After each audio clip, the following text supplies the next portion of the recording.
और इस क्लास में ये 17वीं बीपीएससी का क्लास होगा। और दोस्त आपको बता दें ये बिहार से संबंधित और ये क्लास 1 हम लोग कल देख चुके हैं। और दोस्त आपको बता दें कि आज के क्लास में हम लोग पढ़ेंगे उसके आगे। जैसे कल हम लोगों ने लास्ट टॉपिक किया था कि राजकीय पशु क्या है, राजकीय पुष्प क्या है, तो आज के वहां से हम स्टार्ट करते हैं कि आज के क्लास में हम पढ़ेंगे पक्षी बच गया था और राज्य कुछ प्रार्थना और मुख्य त्योहार करें बच गया था। तो दोस्त आपको बता दें कि बिहार से संबंधित राजकीय पक्षी की अगर बात की जाए तो गौरैया है, जो घरेलू गौरैया बिहार का राजकीय पक्षी है। इसे बौना पक्षी भी कहा जाता है। दोस्त आपको बता दें ये छोटा छोटा पक्षी होती है जो हर घरों में मिलती है, बिहार के हर गांव में मिलती है। शहर में तो देखने को नहीं मिलेगा लेकिन बिहार के गांवों में जरूर मिलेगा। इसका अगर वैज्ञानिक नाम की अगर बात करें दोस्त तो पासर डोमेस्टिकस इसका वैज्ञानिक नाम है। राजकीय दोस्त आपको बता दें राजकीय पक्षी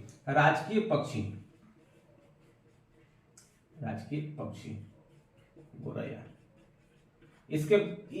इसको बौना पक्षी भी कहा जाता है। आगे अगर हम बात करें तो मुख्य त्योहार की अगर बात करें तो बिहार का जो मुख्य त्योहार है छठ है, दिवाली है, लेकिन छठ पूजा मुख्य त्योहार के रूप में मनाया जाता है। वहीं अगर बिहार की जो समुद्र तट से ऊंचाई की अगर बात करें कि बिहार समुद्र तट से कितने ऊंचाई पर है तो 53 मीटर, मतलब अगर फीट की अगर बात करें तो 173 फीट के ऊंचाई पर हमारा बिहार स्थित है। समुद्र तटीय क्षेत्र से बिहार की अगर औसत दूरी की बात किया जाए तो ये 200 किलोमीटर के करीब है। 200 किलोमीटर ये समुद्र तटीय क्षेत्र से दूरी है अपना बिहार। आगे हम बात करते हैं जनसंख्या की, तो 2011 के अनुसार इसकी जनसंख्या की दोस्त अगर बात कर ले तो 10,40,99,452 जनसंख्या की अगर आपसे बात किया जाए कि बिहार की कुल जनसंख्या क्या है तो 10,40,99,452। ये इतना जनसंख्या लगभग 10.5 करोड़ के करीब ये जनसंख्या हो जाती है। अगर वहीं बिहार की साक्षरता दर की बात करें कि बिहार में कितने पढ़े लिखे लोग हैं तो दोस्त आपको बता दें कि 61.80 साक्षरता क्या है बिहार की 61.80 साक्षरता 61.80% है। वही अगर इस जनसंख्या में अगर आगे हम बात की जाए कि ये जनसंख्या टोटल भारत के कुल जनसंख्या का कितना परसेंट ये हो सकता है तो 8.60%। 8.60% ये भारत के कुल जनसंख्या का 8% अपना बिहार का जनसंख्या है। वहीं अगर जनसंख्या में बिहार के नंबर की बात की जाए कि बिहार पूरे देश में कितने नंबर पर आता है तो दोस्त आपको बता दें कि ये तीसरा नंबर पर आता है। पहला यूपी, दूसरा महाराष्ट्र और तीसरा बिहार। तो ये याद रखिए जनसंख्या में बिहार कितने नंबर पर आता है, कितने करोड़ जनसंख्या है, साक्षरता दर कितना है। यहां से आपको पूछा जा सकता है कि बिहार में टोटल साक्षरता सर्वाधिक साक्षरता वाला जिला कौन है तो है रोहतास। सर्वाधिक साक्षरता वाला जिला की अगर दोस्तों हम बात कर लें तो सर्वाधिक साक्षरता वाला जिला रोहतास है। रोहतास 73.37% के करीब है। ये रोहतास में सबसे ज्यादा पढ़े लिखे लोग हैं। और लिंगानुपात की बात करें बिहार का टोटल लिंगानुपात कितना है तो 918। आपको बता दें कि 1000 पुरुषों पर महिलाओं की जो संख्या है वो 918 है। 918 फीमेल और 1000 पुरुष आते हैं। सर्वाधिक जनसंख्या वाला जिला की बात करें तो आपका बिहार की राजधानी पटना हो जाएगा सर्वाधिक जनसंख्या वाला जिला।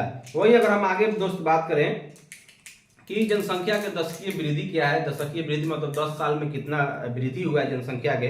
2001 से 2011 की अगर बात हम करें तो 25% के करीब ये जनसंख्या वृद्धि हुआ है, जो भारत में छठा स्थान पर अपना नंबर बनाता है बिहार। साक्षरता की दृष्टि से बिहार की अगर बात करें तो कितने नंबर पर है तो ये 35वां नंबर पर है देश में।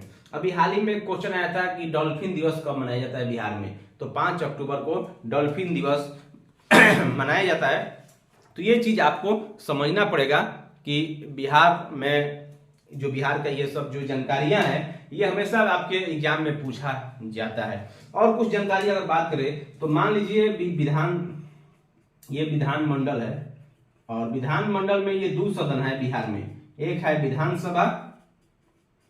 विधानसभा और एक है विधान परिषद। आप नाम सुने होंगे, जो देश में हर राज्य में तो विधान परिषद नहीं है लेकिन बिहार में है। विधानमंडल में 2 पार्ट एक विधानसभा, एक विधान परिषद। बिहार द्विसदनीय व्यवस्था है। बिहार में विधानसभा की अगर सीटों की दोस्त बात करें तो टोटल अगर विधानसभा की सीट आपसे पूछा जाए तो 243 है। वहीं विधान परिषद की अगर बात करें तो 70 सीट विधान परिषद में है। बिहार विधान परिषद में 75 सीटें हैं। अगर बिहार में लोकसभा का सीट पूछा जाए तो अभी लोकसभा का चुनाव भी होने वाला है, तो लोकसभा का सीट अगर बिहार में आपसे पूछा जाए तो ये है 40। वही अगर यहीं पर राज्यसभा का सीट पूछा जाए कि बिहार में राज्यसभा का सीट टोटल कितना है तो ये है 16। तो ये चीजें जो छोटी छोटी पॉइंट है ये सब आपको याद करने की जरूरत है। वही अगर बिहार के प्रथम मुख्यमंत्री के नाम पूछा जाए कि first chief minister of Bihar तो श्री कृष्ण सिंह, इसको आप याद रखिए क्योंकि सवाल यहां से पूछा जा सकता है कि बिहार के प्रथम मुख्यमंत्री कौन है, ये श्री कृष्ण सिंह आते हैं। वही अगर प्रथम गवर्नर की बात करें, प्रथम राज्यपाल की बात करें कि बिहार के प्रथम गवर्नर कौन थे तो ये सर जेम्स शिफ्टन, जो 1936 में ये गवर्नर हुआ करते थे। जिलों की अगर बात करें कि वर्तमान में टोटल कितने जिले हैं तो टोटल जिलों की संख्या 38 है। उच्च न्यायालय की बात करें कि बिहार में हाई कोर्ट कहाँ है तो पटना में है, जिसकी स्थापना 1916 में हुआ था। वही अगर देश आजाद होता है 1947 में और स्वतंत्र भारत के प्रथम गवर्नर बिहार के कौन बनते हैं तो जयराम दास दौलत राम, जो 1947 से लेकर 1948 के बीच ये गवर्नर रहते हैं बिहार में। स्वतंत्र भारत के प्रथम बिहार के गवर्नर कौन है तो जयराम दास दौलत राम 1947 से लेकर 1948 के बीच में बनते हैं। वही अगर आगे कुछ अगर बात कर ले तो सवाल तो बहुत बन सकता है, तो याद रखने की जरूरत है प्रथम फर्स्ट हरिजन चीफ मिनिस्टर, प्रथम हरिजन चीफ मिनिस्टर कौन बने थे बिहार में तो भोला पासवान शास्त्री जी, ये प्रथम हरिजन चीफ मिनिस्टर बने थे बिहार की। वही अगर आगे बात करें तो प्रथम महिला चीफ मिनिस्टर कौन बनी थी तो आपको पता है श्रीमती राबड़ी देवी। और आपको बता दें कि एक अनपढ़ मुख्यमंत्री थी बिहार के जो श्रीमती राबड़ी देवी थी। वही अगर प्रथम हिंदी फिल्म की बात करें बिहार के तो आपको बता दें कि कल हमारा है। वही अगर मैथिली फिल्म की बात करें तो कन्यादान। प्रथम भोजपुरी फिल्म की बात करें तो हे गंगा मैया तोहरे पियरी चढ़ाइबो।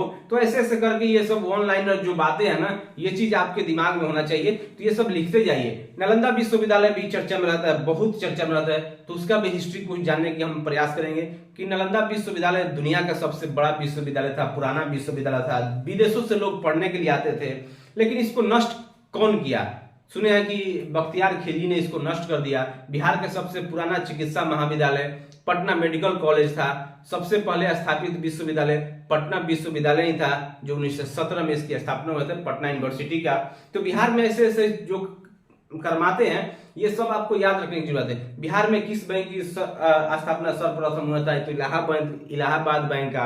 वहीं अगर बिहार में किस बैंक की सर्वाधिक शाखाएं हैं, ब्रांच है, तो SBI का है। तो ये सब चीज याद रखिए। प्राचीन काल में बिहार को मगध प्रदेश के नाम से भी जाना जाता था, मगध के अनुसार ही बिहार को जाना जाता था। बिहार में सबसे प्रथम और प्रसिद्ध विदेशी यात्री मेगास्थनीज आया था, आपको भी पता है मेगास्थनीज। बिहार का सर्वाधिक प्राचीन संग्रहालय पटना संग्रहालय, जो 1915 में बन के स्थापना हुआ था पटना संग्रहालय का। तो ये सब चीजें आपको याद करने की जरूरत है। नमक सत्याग्रह की शुरुआत भी हुआ था बिहार में। सर्वप्रथम चंपारण और सारण में 6 अप्रैल 1930 को शुरुआत हुई थी और इसकी रूपरेखा तैयार डॉक्टर राजेंद्र प्रसाद के द्वारा हुआ था। तो ये सब चीजें जो हिस्ट्री से संबंधित है और ये जो बातें हैं ये सब याद रखिए। और इतना ही, और फिर मिलेंगे अगले क्लास में, क्लास 3 में बिहार से संबंधित जो BPSC से सवाल आते हैं, क्योंकि छोटा छोटा सवाल कहीं भी पूछा जा सकता है, इसलिए हम यहीं से विदा लेते हैं और मिलेंगे क्लास 3 में। तब तक जय हिंद, जय भारत।